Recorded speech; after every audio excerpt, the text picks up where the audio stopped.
My name is Marcus Chin, and at 24 I never expected my college graduation to become the day I finally stopped apologizing for who I am.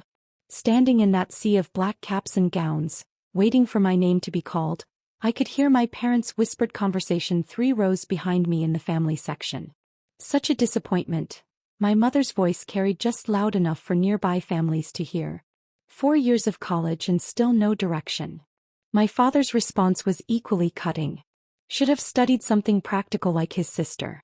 Engineering, not this liberal arts nonsense. I kept my eyes forward, hands folded in my lap, the familiar ache of their disapproval settling in my chest like an old friend. Before I reveal what happened when Dean Martinez made that announcement about the anonymous donor, let me know where you're watching from in the comments and hit that like button if you've ever felt like the family disappointment despite your best efforts. Growing up as the middle child in the Chin family meant living in perpetual shadow. My older sister Emma was the academic superstar, valedictorian MIT engineering degree, now designing aerospace systems for Boeing. My younger brother David was the athletic prodigy, state champion swimmer, full scholarship to Stanford Olympic training program. Then there was me, Marcus, who liked to read philosophy books and wrote poetry in his spare time. Our 2-story house in suburban Sacramento looked picture-perfect from the outside, complete with my mother's meticulously maintained garden and my father's luxury sedan always gleaming in the driveway. Inside, achievement charts tracked Emma's GPA and David's swim times. My name appeared sporadically, usually in smaller print, celebrating participation rather than victory. My parents, Dr. James Chin and Linda Chin, both successful professionals, Dad as a cardiologist, Mom as a financial advisor, had very specific ideas about success. It involved numbers, rankings, and clear career trajectories. My passion for literature and philosophy didn't translate well to their dinner table conversations about market portfolios and medical conferences. Poetry doesn't pay the bills, Dad would say whenever I mentioned my writing. When are you going to grow up and choose a real major? My junior year of high school, I won a regional creative writing competition.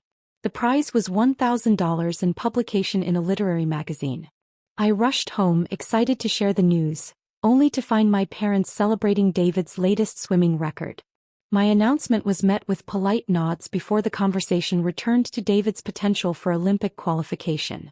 That night I found my prize check sitting unopened on the kitchen counter. Beneath it, my mother had placed college brochures for business and pre-med programs. The message was clear. Your achievements don't matter unless they align with our expectations. The pattern continued through high school and into college. When I chose to study English literature with a philosophy minor at UC Davis, my parents treated it like a phase I'd eventually outgrow. They attended Emma's MIT graduation with pride, taking hundreds of photos and hosting a celebration dinner for 40 relatives. When David signed his Stanford scholarship, they framed the contract and hung it in the living room. My college acceptance letter was acknowledged with a brief congratulations, before Dad asked if it was too late to change my major to something practical. During my freshman year, I discovered I had a talent for understanding complex literary theories and philosophical concepts. My professors encouraged me to pursue graduate studies, possibly even a PhD. Professor Williams, my Victorian literature instructor, told me I had the sharpest analytical mind she'd encountered in 15 years of teaching. But when I called home excited about potentially pursuing academic research, Mom's response was predictable. How much do professors make? Can you support a family on that salary? By sophomore year, I'd learned to keep my academic achievements to myself. Dean's List honors, paper presentations at undergraduate conferences, research assistantships. None of it seemed to matter to my parents. They'd ask about my grades as an afterthought, usually while praising Emma's latest promotion or David's swimming victories. The real turning point came during my junior year. Professor Martinez, who taught my modern philosophy seminar, approached me after class one afternoon. "Marcus," he said, "I've been thinking about our discussion on social impact through intellectual contribution. Have you ever considered that success might not always look like what others expect?" That conversation stayed with me for weeks. I began researching social entrepreneurs, writers and thinkers who had created meaningful change through unconventional paths. I discovered stories of people who had built significant wealth and influence through creativity, innovation, and intellectual pursuits. That summer, instead of taking the internship at my father's medical practice that he'd arranged, I quietly started a small business. Using skills I'd developed in my philosophy courses, critical thinking, argument construction, ethical reasoning, I began offering consulting services to local nonprofits.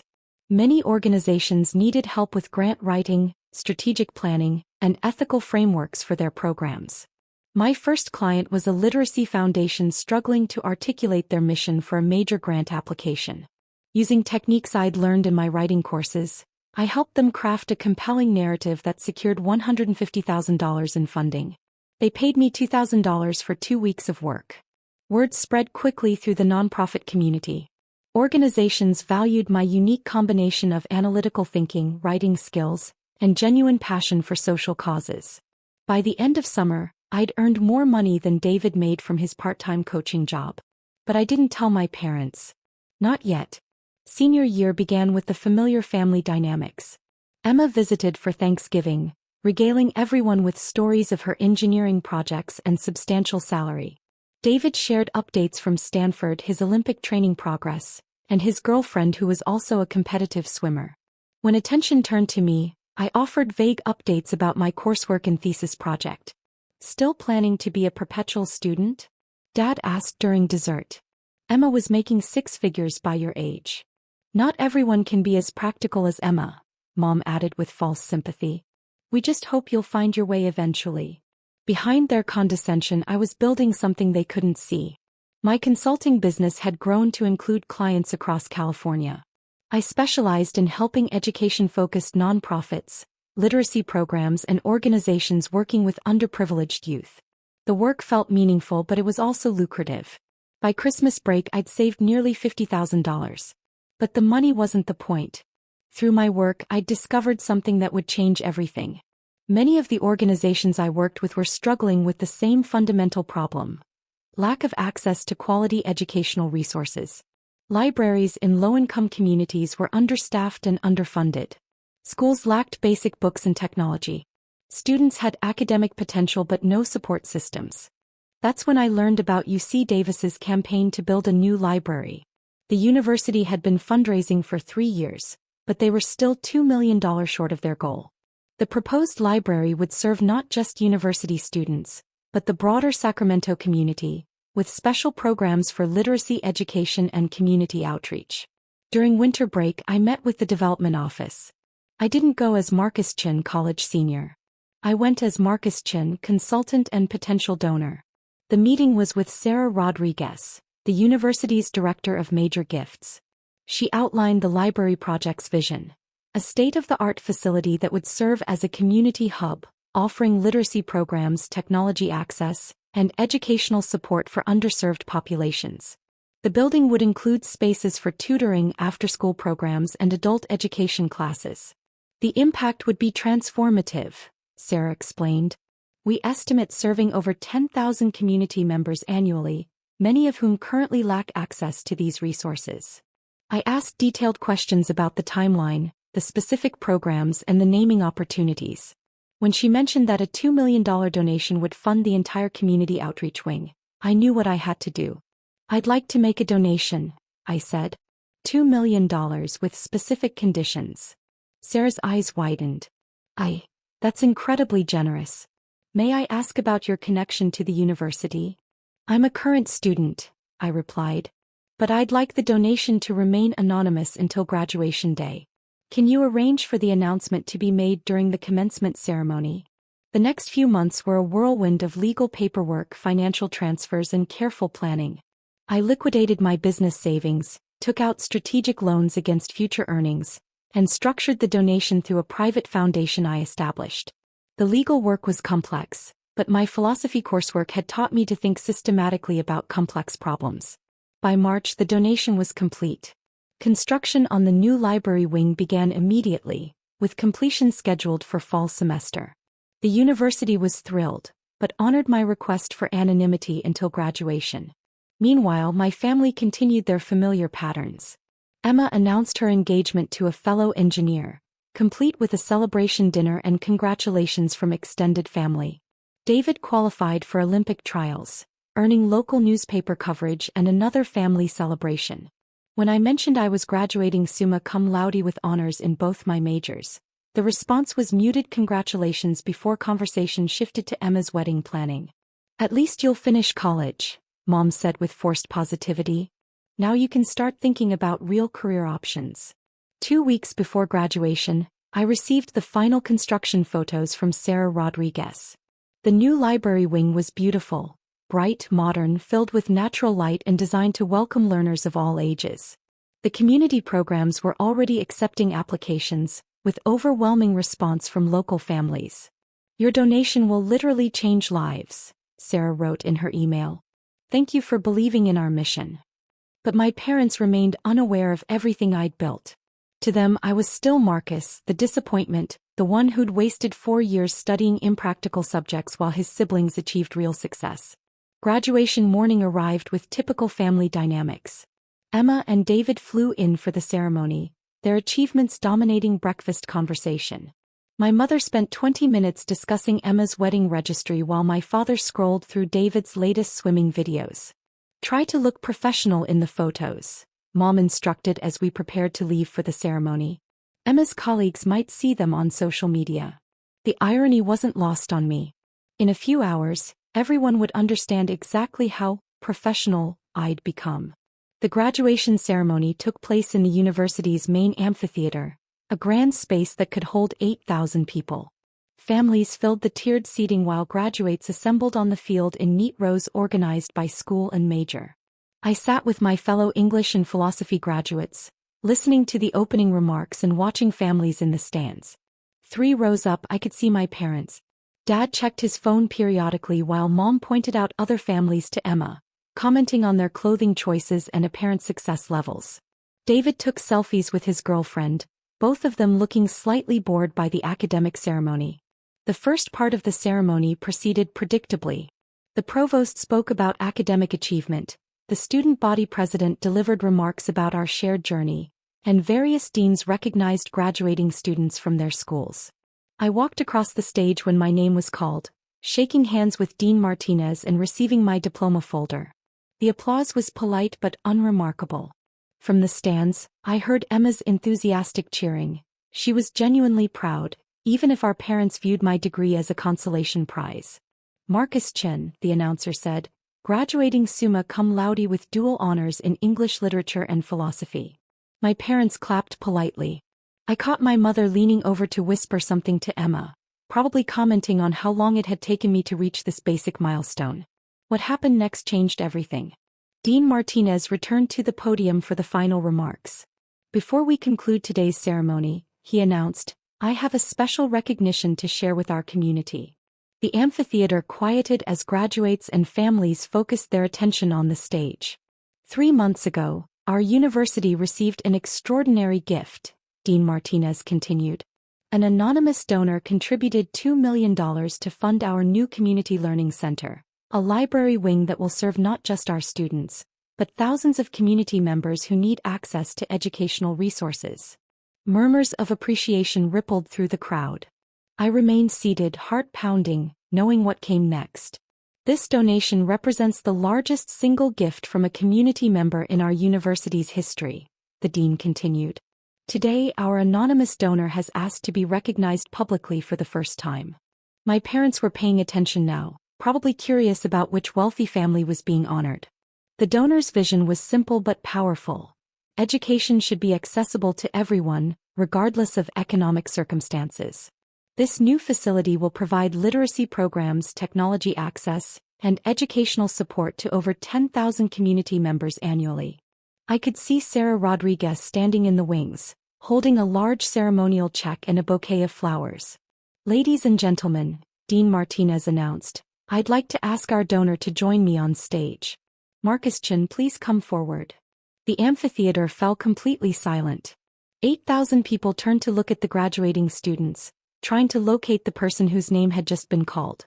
I stood up slowly, my legs unsteady, and began walking toward the stage. The silence stretched, broken only by my footsteps and the distant sound of construction equipment from the new library wing. From the stands, I heard my mother's sharp intake of breath. "That's our Marcus," she whispered, confusion evident in her voice. As I climbed the steps to the platform, Dean Martinez beamed with pride.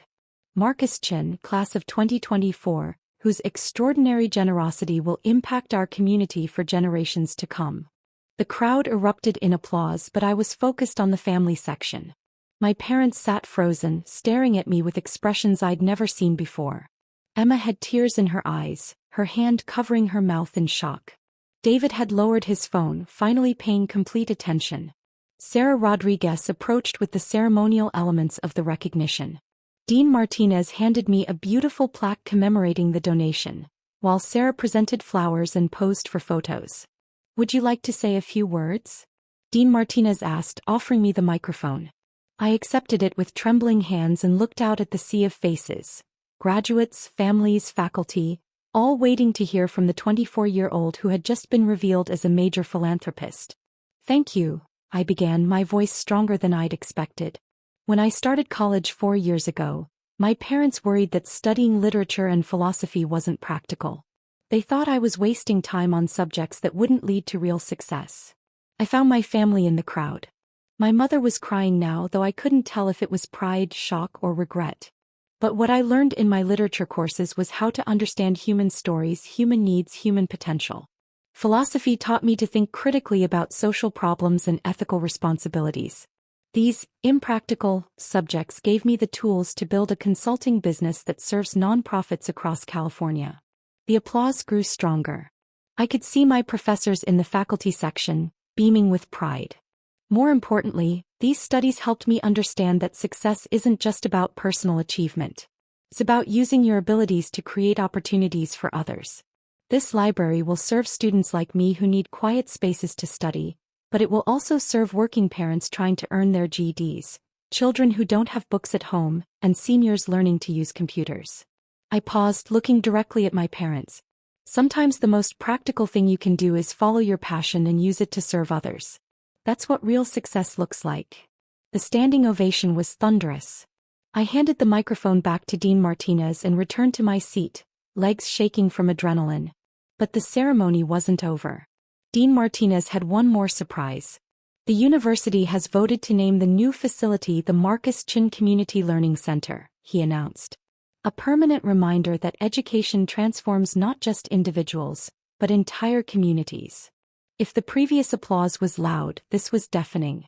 The entire graduating class stood up, followed by their families, followed by the faculty. 8,000 people on their feet, celebrating not just my donation, but the principle it represented. I sat in my chair, overwhelmed by the magnitude of what had just happened.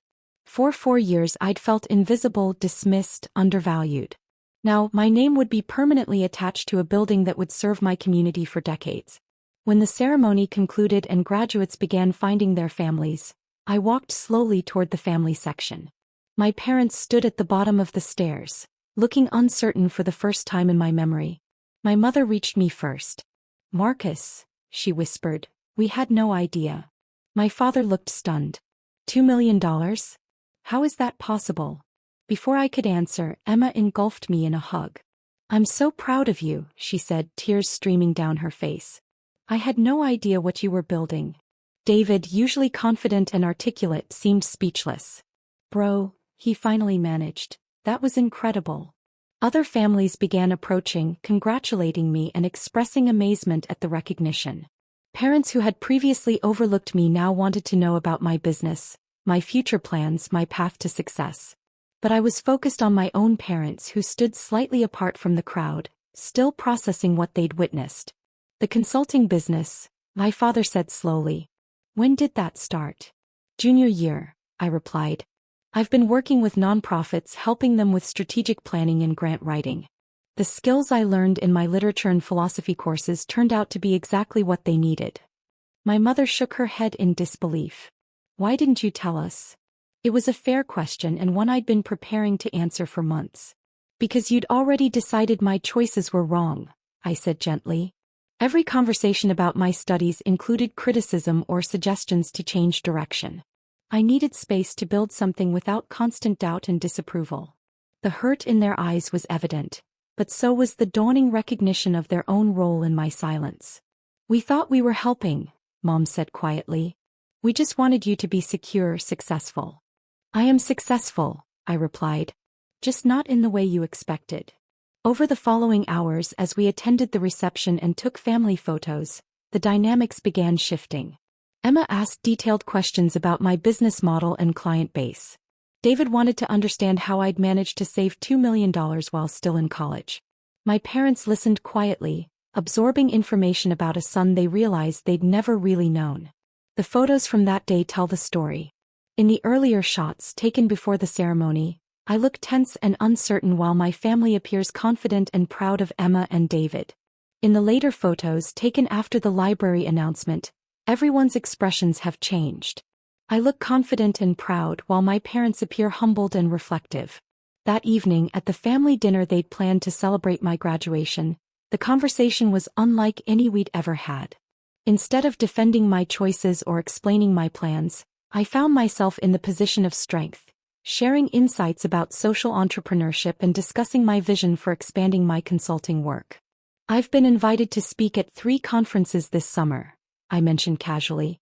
Organizations want to understand how to blend profit with social impact. My father leaned forward. What kind of organizations? Universities, foundations, corporate social responsibility departments. Turns out there's significant demand for consultants who understand both business strategy and social justice frameworks. Emma smiled. Philosophy and literature aren't looking so impractical now, are they, Dad? My father had the grace to look embarrassed. Marcus, I owe you an apology. We've been wrong about your path and we've been wrong in how we've supported you. My mother nodded. We're proud of Emma's engineering success and David's athletic achievements because we understand those paths. But we never took time to understand yours. It was the first time either of them had acknowledged their bias, and it opened space for a conversation we should have had years earlier. I don't need you to understand everything I do, I said. But I need you to trust that I'm capable of making good decisions, even when they don't match your expectations. The weeks following graduation brought a series of adjustments. My parents began asking genuine questions about my work rather than offering unsolicited advice about career changes. They started sharing news of my achievements with extended family and friends, something they'd never done before. Emma and I grew closer as she expressed genuine interest in my consulting approach. Her engineering background and my philosophical training created interesting collaborative possibilities. We began discussing ways to apply social impact frameworks to technology projects. David, surprisingly, became one of my strongest supporters. He started sharing my story with his Stanford teammates, many of whom were interested in careers that combined athletic discipline with social entrepreneurship. Most importantly, my parents began recognizing that success can take many forms.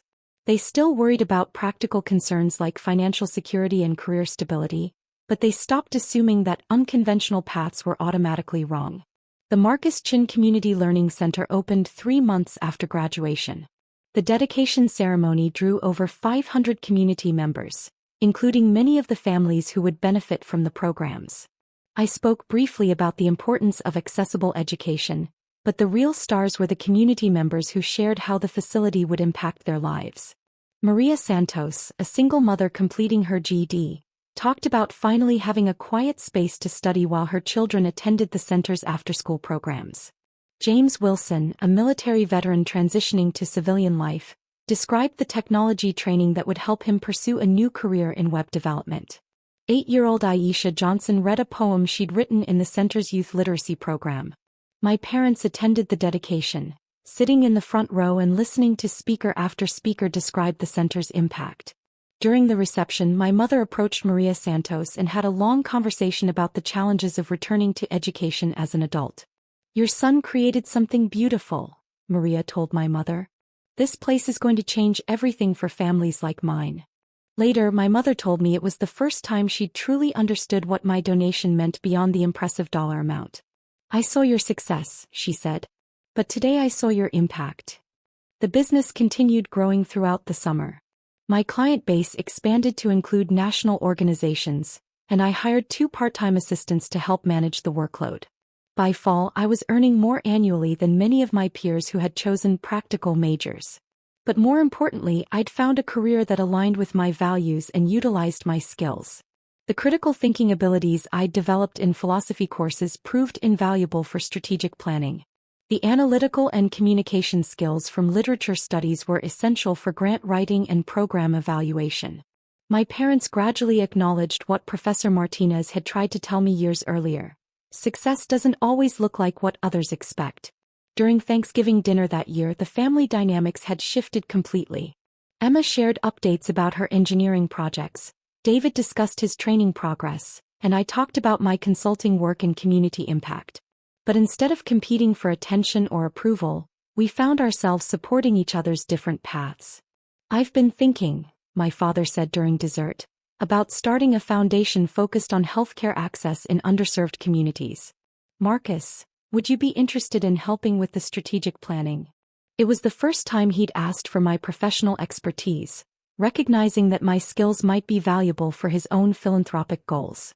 "I'd love to help," I replied. "But I think you might be surprised by what effective philanthropy requires. It's not just about writing checks." He smiled. "I'm beginning to understand that. Your approach with the library, the research, the strategic thinking, the community engagement, that's exactly what I need to learn." 6 months later, we launched the Chin Family Foundation together. My parents provided the funding, but I developed the framework for identifying effective programs and measuring social impact. Emma contributed technological solutions for program delivery, while David designed fitness and wellness components for our healthcare initiatives. What started as a family disappointment had become a family collaboration, with each of us contributing our unique strengths to shared goals. The most profound change, though, was in how my parents understood success itself. They began talking about Emma's work not just in terms of salary and prestige, but in terms of how her aerospace innovations could benefit society. They started asking David about his plans for using his athletic platform to promote youth fitness and education. And they stopped apologizing for my choices or suggesting alternative careers. Instead, they introduced me as our son Marcus, who runs a social impact consulting firm and funded the new Community Learning Center at UC Davis. 1 year after graduation, I was invited to give the commencement address at UC Davis. Standing at the same podium where Dean Martinez had announced my donation, I looked out at a new class of graduates and their families. "1 year ago, I sat where you're sitting," I began, listening to my parents whisper about what a disappointment I was. They worried that studying literature and philosophy was impractical, that I was wasting my education on subjects that wouldn't lead to real success. I found my parents in the family section smiling proudly.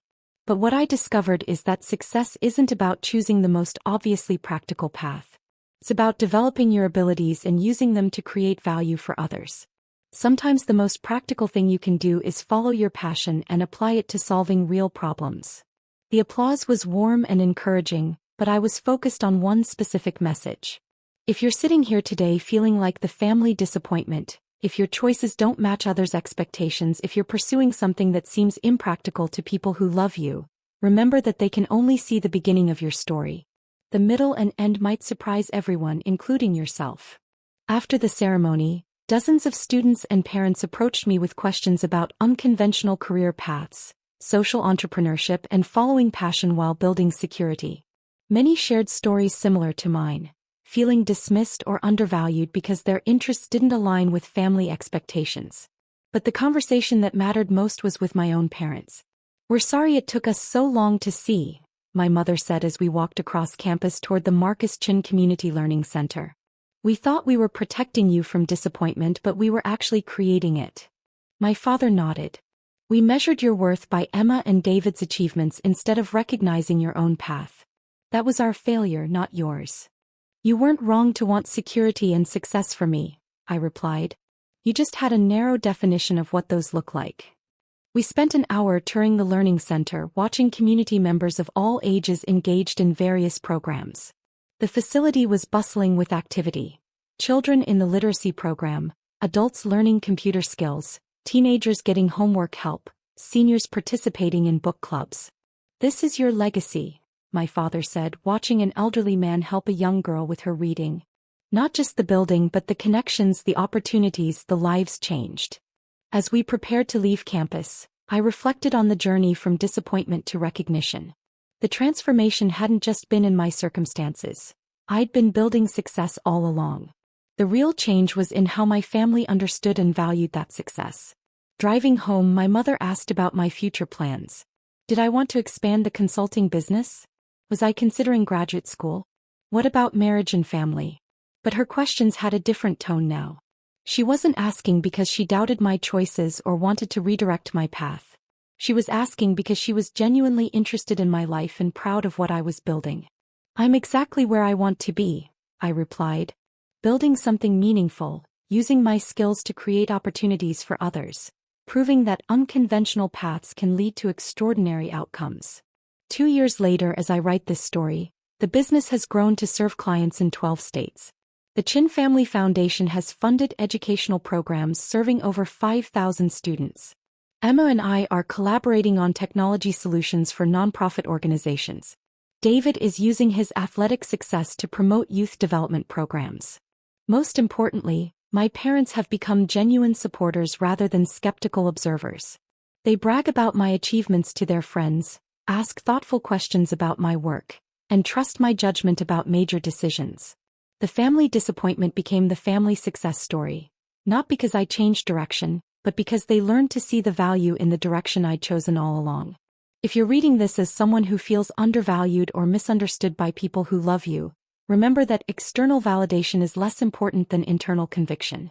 Build something meaningful, serve others authentically, and trust that the right people will eventually recognize your worth. Sometimes the most profound success comes from proving that the path others couldn't see was exactly the right one for you. Have you ever felt like the family disappointment despite your accomplishments? How did you find the courage to pursue your path despite others' doubts? Share your story in the comments below, and don't forget to like and subscribe if this journey of turning disappointment into triumph resonated with you. Remember, sometimes the people who believe in you least can motivate you most. Not to earn their approval but to prove to yourself just how extraordinary your unconventional path can become.